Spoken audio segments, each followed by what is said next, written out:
Morteza, welcome. Thank you so much for taking a little time. I know you're very busy fundraising right now. But just tell us right now, about Qidni and your company, just so we know from the get-go, like what you're doing now. Of course. So Qidni Labs is a medical device company, and we are active in the area of kidney failure. When kidneys fail, patients have to go to a clinic or hospital 3 times per week and perform dialysis, which means that's a method to get rid of toxins from blood. That takes about 4 hours at a time and costs about $82,000 per patient per year.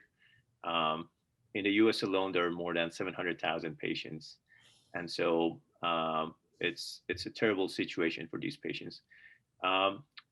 What we are doing is we're changing that situation. We're disrupting that market by allowing the patients to perform blood purification at home. So we are developing any infrastructure that's required to serve millions of patients, not only in the US, but all around the world who have kidney failure currently. We want to serve them at home, and we don't want them to go to clinics or hospitals anymore. It may be hard to imagine, but in some parts of the world, patients do not even have access to a hospital or a clinic. Actually, there are about 3.5 million patients globally who need dialysis, and they have access to it, but there are about 20 million patients who need dialysis, but they don't have access to it. Most of them are living in China and India, but something has to be done about it. Having that said, there's still a lot of patients in the US and in Canada who live far away from clinics. And because they have to do dialysis 3 times per week, transportation is an issue. Sometimes they have to drive 300, 400 miles each time just to get to a clinic. And if you want to do that 3 times per week, that's a lot of driving. And it's very, very difficult. So we want to help out those patients. We want to make sure that we can serve them at home. And at the same time, we want to guarantee the safety and efficacy of the treatment using remote monitoring systems that allow us to do that. Awesome. And I think probably now more than ever with COVID, this innovation is very much needed. Absolutely. There are reports that a lot of these patients had to miss their treatment just because dialysis machines were taken to be used at ICU units or for COVID-19 patients with critical conditions. There's shortage of machines. It happened in some areas. For sure, a lot of people are pushing to be able to do blood purification at home, and if they can make that switch, they're willing to do that. And we see there are more and more patients willing to do so more than ever. I bet. Well, good. So that sets the stage for kind of where you are now, but let's go back in time a little bit. So tell us about high school for you. Where were you? What school did you go to?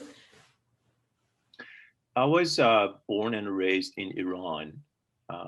And to some of the students who may not know that, that is a country in Middle East. It has about 80 million people. That's its population. I was living in a family that was not that small, but it was not also too big. A brother and 2 sisters. And I happened to have a very supportive dad who was a history teacher. He's now retired, but amazing. So he was always supporting me throughout my school time. So one of the things that he did initially was that because in Iran people speak Persian or Farsi, from early times he just put me in English schools just to learn language, just to learn English in case in future that would open up new opportunities for me. And obviously that changed my life later, but I didn't know that. But without his support on that front, things couldn't happen. So that was one part. The second part was that so by the time that I was in high school, I actually I could read and speak a little bit of English, at least more than my high school friends. For high school, I had a very unique opportunity. So there's this local system in that country that you participate in a um, national exam sort of thing for a certain group of high schools, and those high schools are only typically there's only one of them in each large city available. That typically, they try to um, basically educate what they call more gifted students. um, I wrote that exam by surprise. I got in.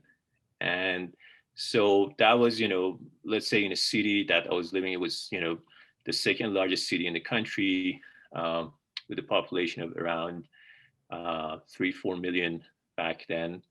Um, it was just a high school with 120 students accepted to that. So that was a very, very unique opportunity. I can tell you, out of the students who were my classmates or were participating in the same year in that high school, I'm still in contact with 80 of them right now.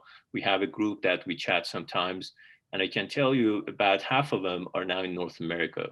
Either there are doctors, physicians, university professors, successful engineers, different sort of careers. But that just shows the quality of that high school. And, so I was very much privileged to attend that sort of school. Um, and so it had all sort of, I would say, lab facilities or different sort of anything you can imagine that was available to university students. It was available there. So it was basically a copycat of a university, but at a smaller scale, much higher quality. So very much privileged to go through that school. But there was one thing that happened after the first year. In that age, I had this feeling that I want to be independent. So I want to be financially independent. So I told my dad, hey, I want to go get a job. And obviously, that's something typical, at least in that country. It's not typical that, the students in that age would go after taking some job. Um, but I wanted to do that. I wanted to be independent. So I asked my dad, and he said, no, you got to study, you got to focus. But obviously, I had my summer for myself. So it was time off. And so I could do something. So I talked to my mom and my sister. By that time, my sister had graduated from university. She had a bachelor in English literature, and she wanted to be an English teacher, but she didn't have a job. So I talked to my mom. I borrowed some money from her without telling my dad. I put an ad in the largest newspaper in that city, and advertised for um, private tutoring services for English and for mathematics, with the assumption that my sister would do the English part, and I would be doing the mathematics part. And that was, I was advertising for students basically on at primary school and middle school. So that's how it was, back then they were categorized. We had primary school, middle school, and then high school. And I just finished my first year of high school, and I thought, okay, why don't I teach students who were in middle school? I could do that. And so without telling my dad, I put that advertisement in the, in this newspaper with just a phone number. And I sit next to this phone for the next day waiting for a call.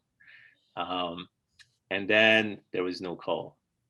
Uh, but close to the end of the day, I received one call.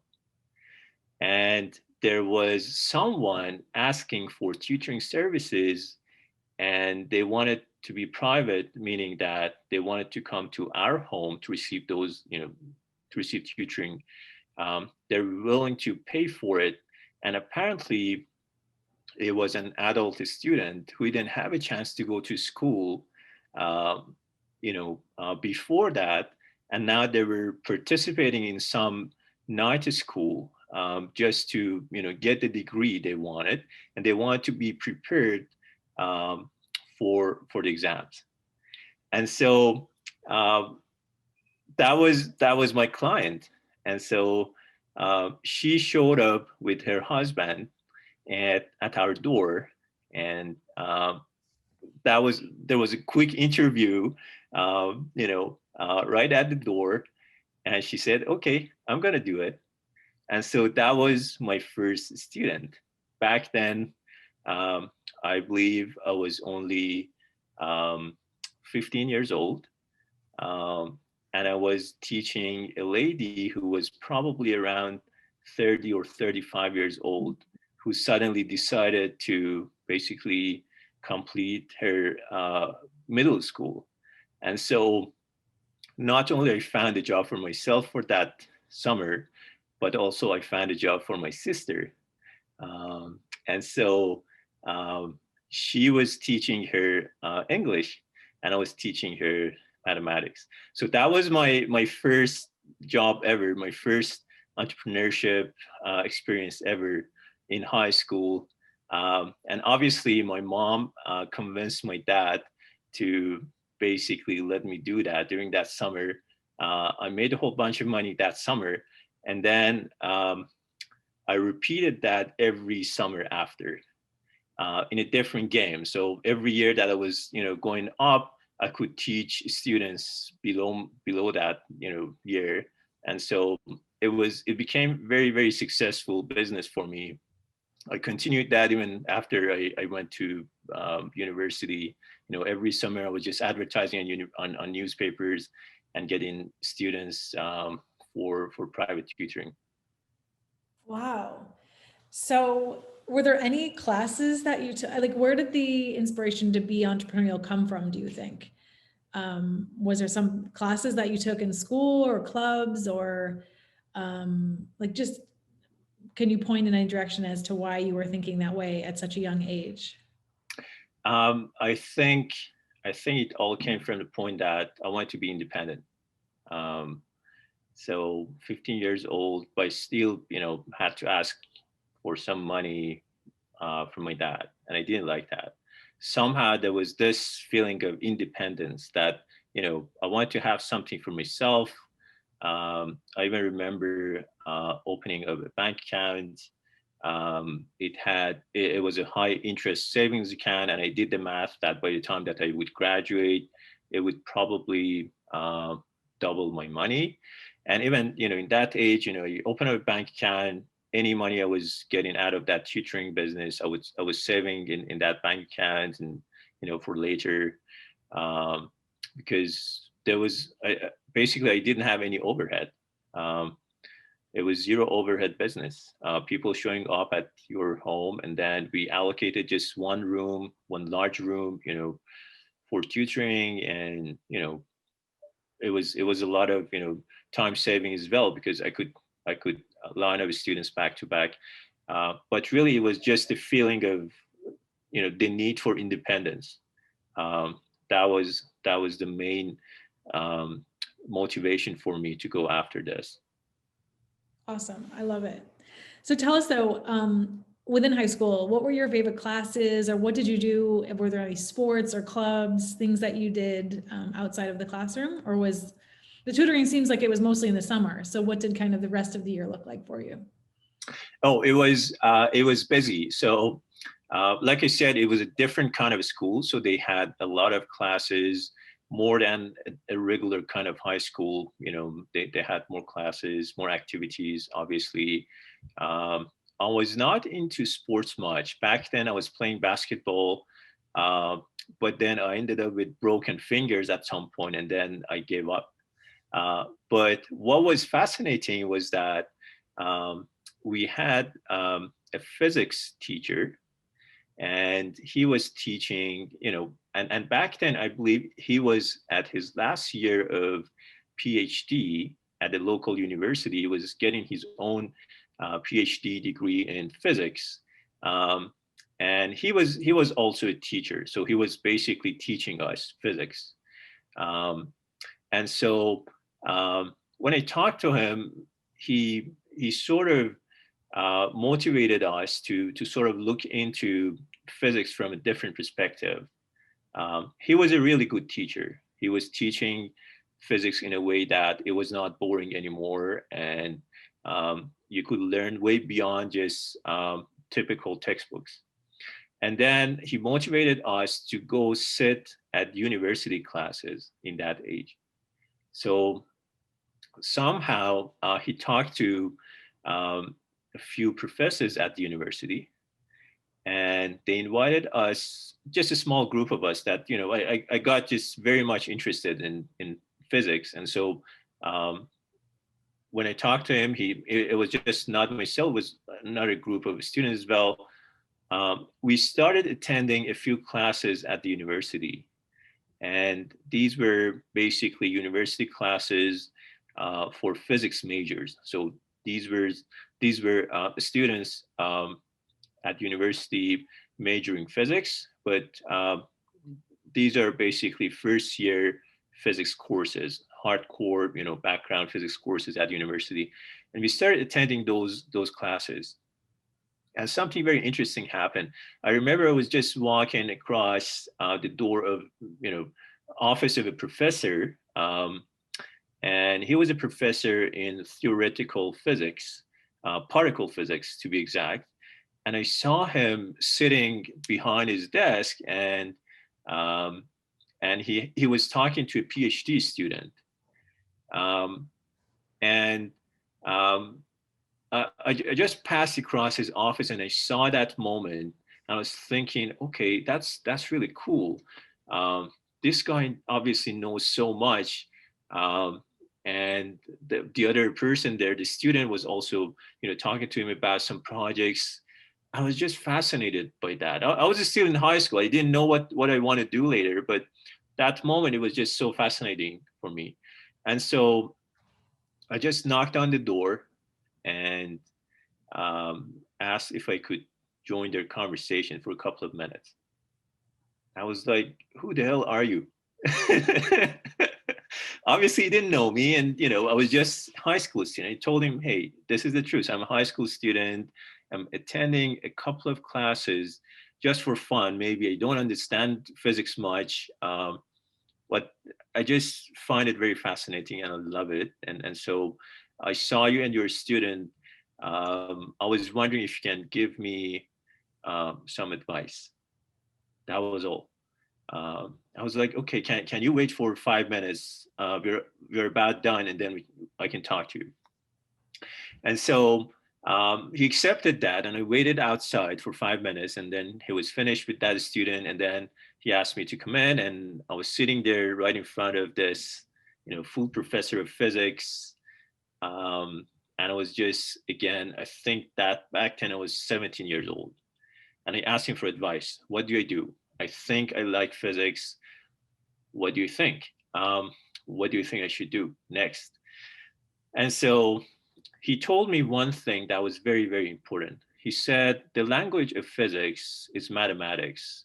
And if you want to learn physics, the only thing that, the first thing you got to learn would be mathematics. And so he gave me a mathematics book and said, go learn this. If you want to learn physics, this is your way. Do not basically go after anything else in the beginning. You got to learn the basics first. Without the basics, you're not going to go far. But if you learn this, then you can go very, very far. And so that was the advice I got from him. So from that moment, that book was my friend. And I remember I was sitting in a park on a bench, and I was looking at this book, and I had no idea what it means. And I remember the first chapter was even so difficult for me. I read it probably 100 times before I could understand it. But eventually I did. And it was a moment for me that was really, I was feeling really good about it. So that was all what was happening in my mind. And there was another thing that was happening in my mind was that we had really good laboratories at the high school, at the quality of university. And so that intrigued me. And so I went and talked to the person who was in charge of the whole, lab facility. It was, the lab manager. And I asked him if I could do some experiments after school without supervision. And initially, he hesitated, but later on, he said, okay, if you tell me what you want to do and I make sure it's safe, then I'll give you the key to the whole facility and it's all yours. I was like, wow, okay. And he was living just a block away from high school. And so I started spending some time alone um, in the physics lab and in chemistry lab at my high school with his permission. And then a lot of times I would just go knock his door around 9, 10 p.m. and deliver the key to him and say, okay, I'm done for tonight. And I go home. Um, and so that was how I was spending my time. And back then, I was always imagining was that how can I just fast forward all the university and everything so that I can get to a point that I can really contribute something to science or engineering, whatever that is. I can't wait for it. This is too exciting. And back then, I remember I wrote my first paper in high school. Um, it was the first experiment, very, very funny. When I think about it now, I did 2 projects back then out of that, time alone and reading alone and kind of spending time alone in the lab. There are two things. I found a crystal structure for sulfur. It has different allotropes. I found a way to combine 2 allotropes of sulfur into one combination. I made that. I presented that to people. People loved it. There was a second one. I was measuring coefficient of friction for different elements. I wrote a paper on that and sent it to the Iranian Society of Physics. And I said, what do you think? And the letter came back and said, oh, you did a lot of wrong things here. All of the things you measured were not for the elements. It was all because it was exposed to air, all of them were oxides by that moment.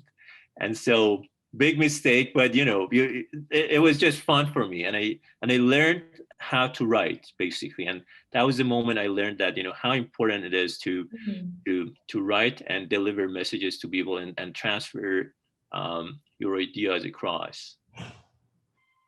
Interesting on that, Morteza. We've heard that before from other founders, the importance of writing and speaking.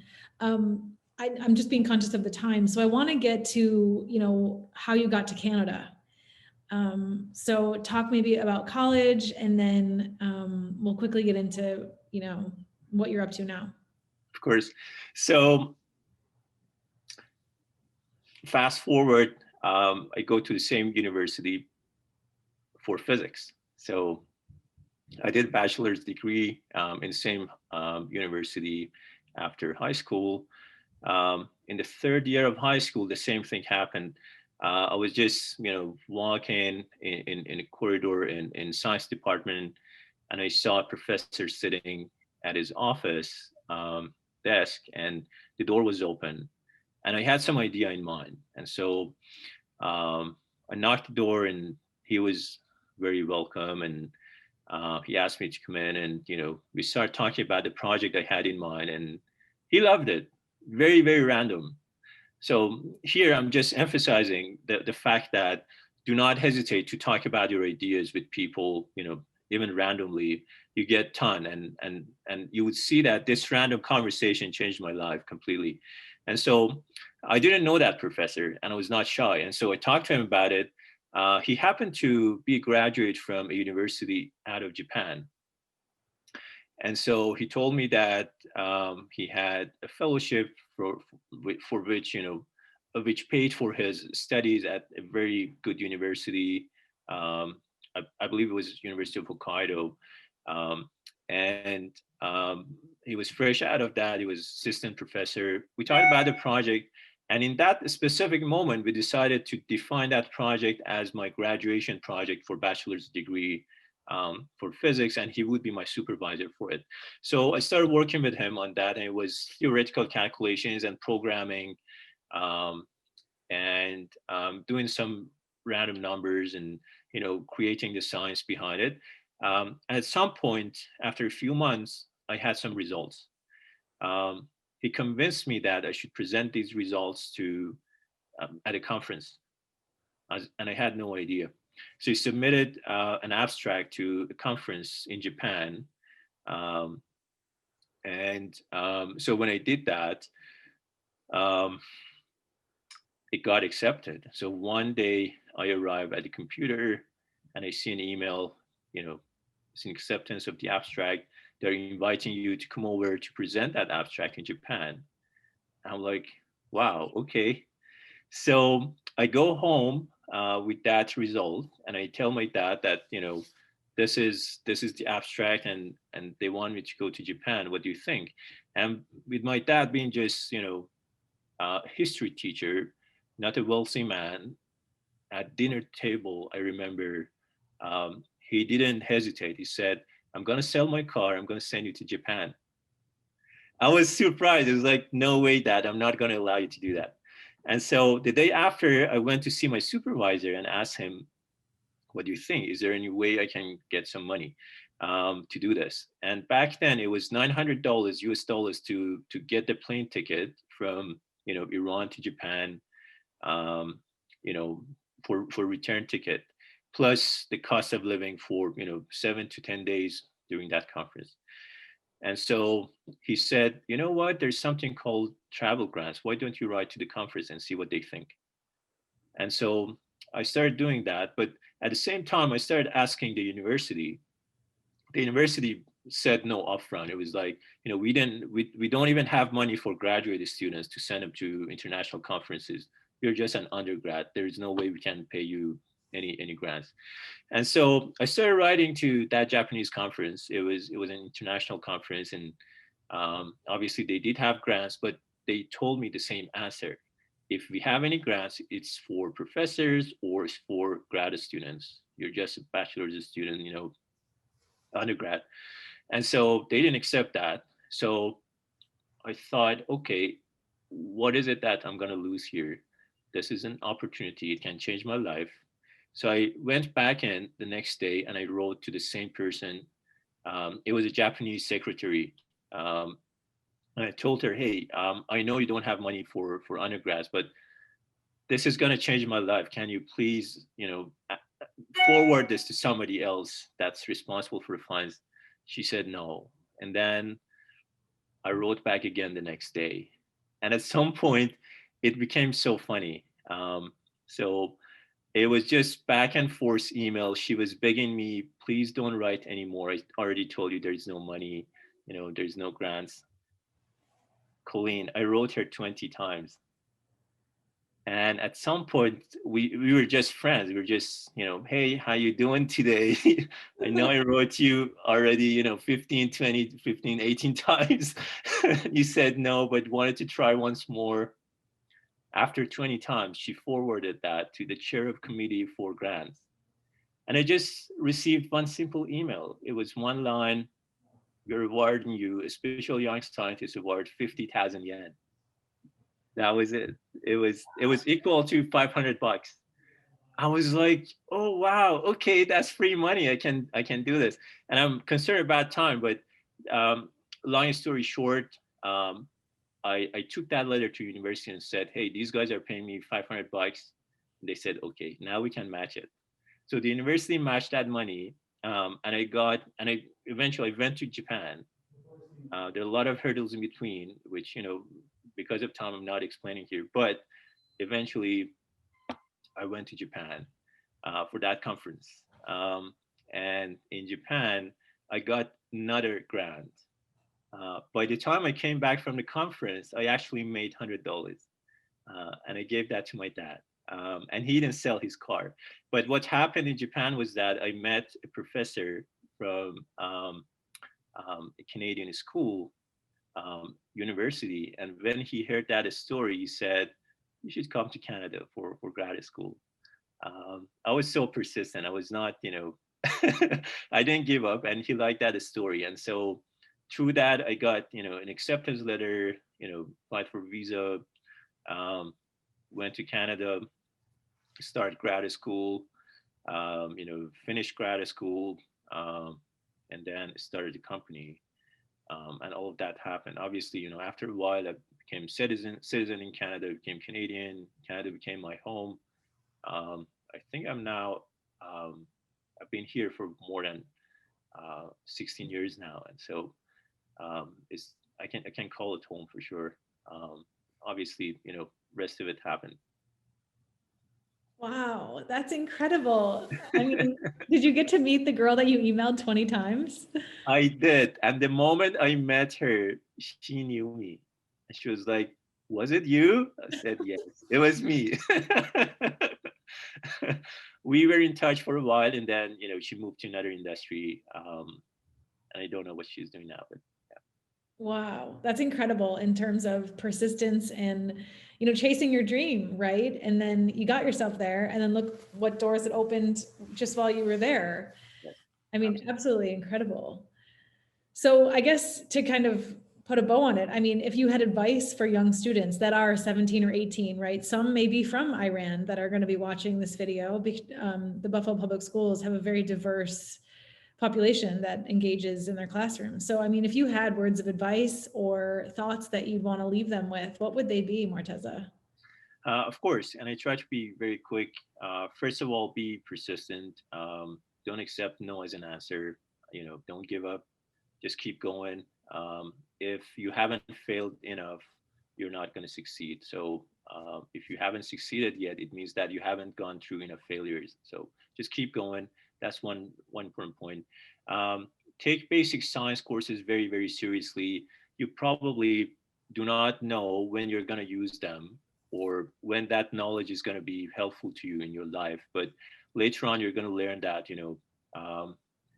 knowing that basic science, physics, math, chemistry, biology can become so handy later on in your life, specifically if you want to do some research and do go to grad school, go to university. It can be very helpful.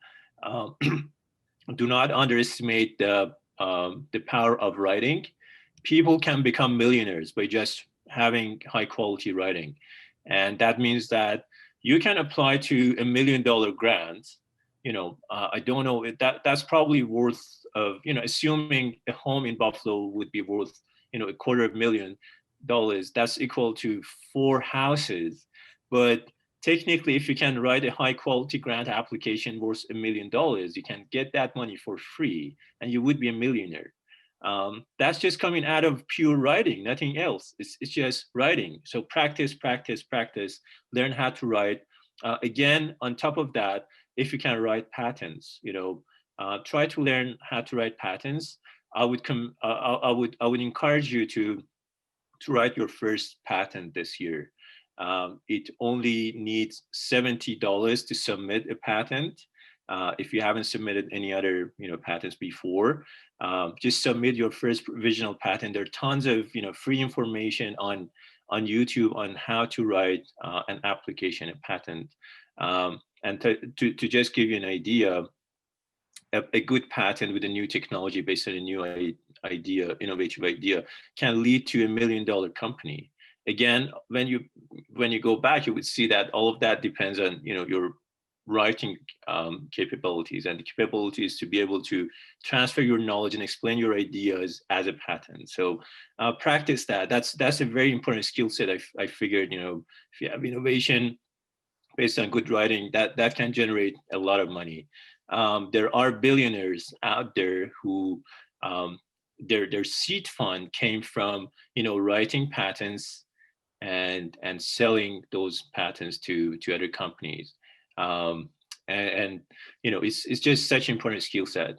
So that's all I have for you. Think of intellectual property as important assets rather than other things.